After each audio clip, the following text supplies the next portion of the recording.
Jesus foi levado para a residência do sumo sacerdote, conforme registrado nos evangelhos sinóticos, Mateus, Marcos e Lucas. O tribuno romano entregou Jesus às autoridades judaicas, aguardando a manhã seguinte para o julgamento. Ele foi levado ao palácio do sumo sacerdote, onde os principais sacerdotes e anciãos de Israel haviam se reunido. E foi nessa casa do sumo sacerdote que Pedro negou a Jesus por três vezes, antes do famoso canto do galo. Mas o que significa essa expressão canto do galo, mencionada por Jesus nos evangelhos? Será que literalmente era um canto de galo? Não. Lá no centro de Jerusalém, onde ficava a casa do sumo sacerdote, não havia nenhum galinheiro, nem no centro da cidade todo, nem na casa do sumo sacerdote, porque a cidade ali era considerada como cidade sagrada e não podia acomodar nenhum tipo de animal que fizesse sujeira. Então, quanto à menção do canto do galo por Jesus nos evangelhos, isso não se refere ao canto literal de um galo.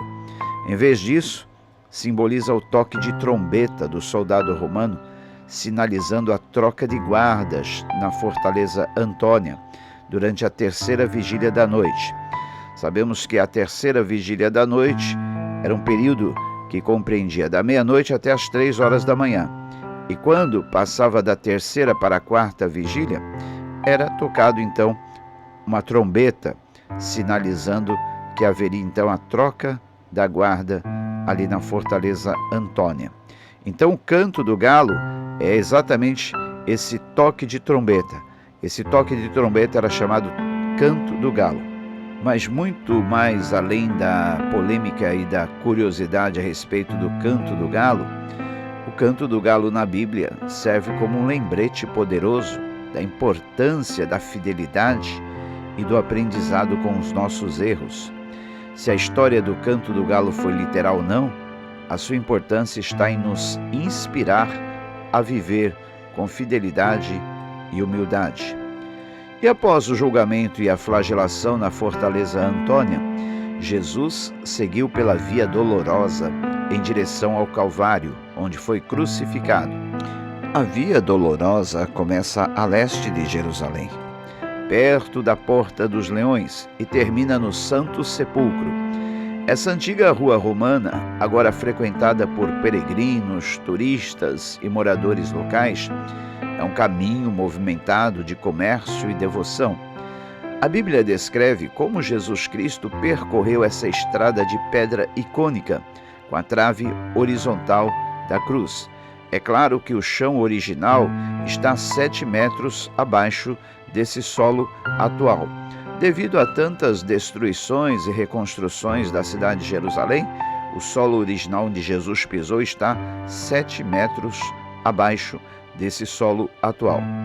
E naquela época, essa rua estava movimentada devido ao intenso comércio, pois carregar a cruz e a crucificação eram destinados a ser testemunhados pelo público. Sim, esse ato de crucificação e carregar a cruz tinha que ser testemunhado pelo público, servindo como exemplo de punição. E a duração normal da jornada era de cerca de 12 minutos.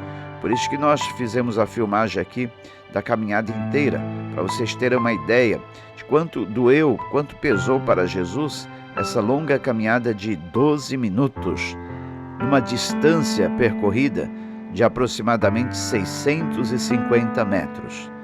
E naquela época era costume que o condenado carregava a sua cruz até o local em que seria crucificado. E com Jesus não foi diferente. Ele teve de carregar a sua própria cruz, que na verdade era minha e era sua, né? Mas naquele momento Jesus já estava muito debilitado fisicamente. E além de todo o estresse psicológico e dos interrogatórios e julgamentos a que foi submetido, ele ainda havia sido violentamente açoitado e depois escarnecido e espancado pelos soldados lá no pretório. Seu corpo estava bastante machucado com os açoites e sua cabeça também, ferida pela coroa de espinhos e pelas pancadas que recebeu dos soldados. Mas, surpreendentemente, Jesus ainda conseguiu carregar a sua cruz por alguma distância, e ao longo do caminho ele caiu 3 vezes. Então, quando finalmente suas forças físicas se esgotaram, os soldados obrigaram Simão Cirineu a carregar a cruz de Jesus pelo restante do caminho.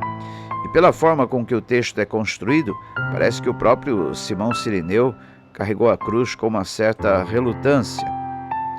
A dor física e agonizante sofrida por Jesus, ela foi muito grande, mas muito maior foi o peso da carga que ele carregava, o fardo dos pecados de todos nós.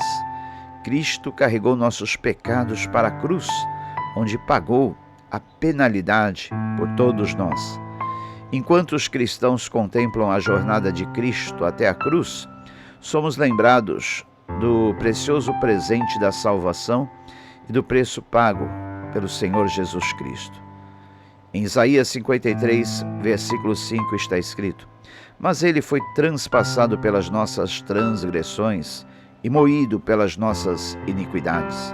O castigo que nos traz a paz estava sobre ele, e pelas suas pisaduras fomos sarados. Quando nós refletimos sobre a dor e a humilhação que o nosso Senhor Salvador suportou por nós, pagando um preço que nunca poderíamos pagar por nós mesmos, não podemos deixar de louvar e agradecer a Ele, nos comprometendo a uma vida de obediência e fidelidade.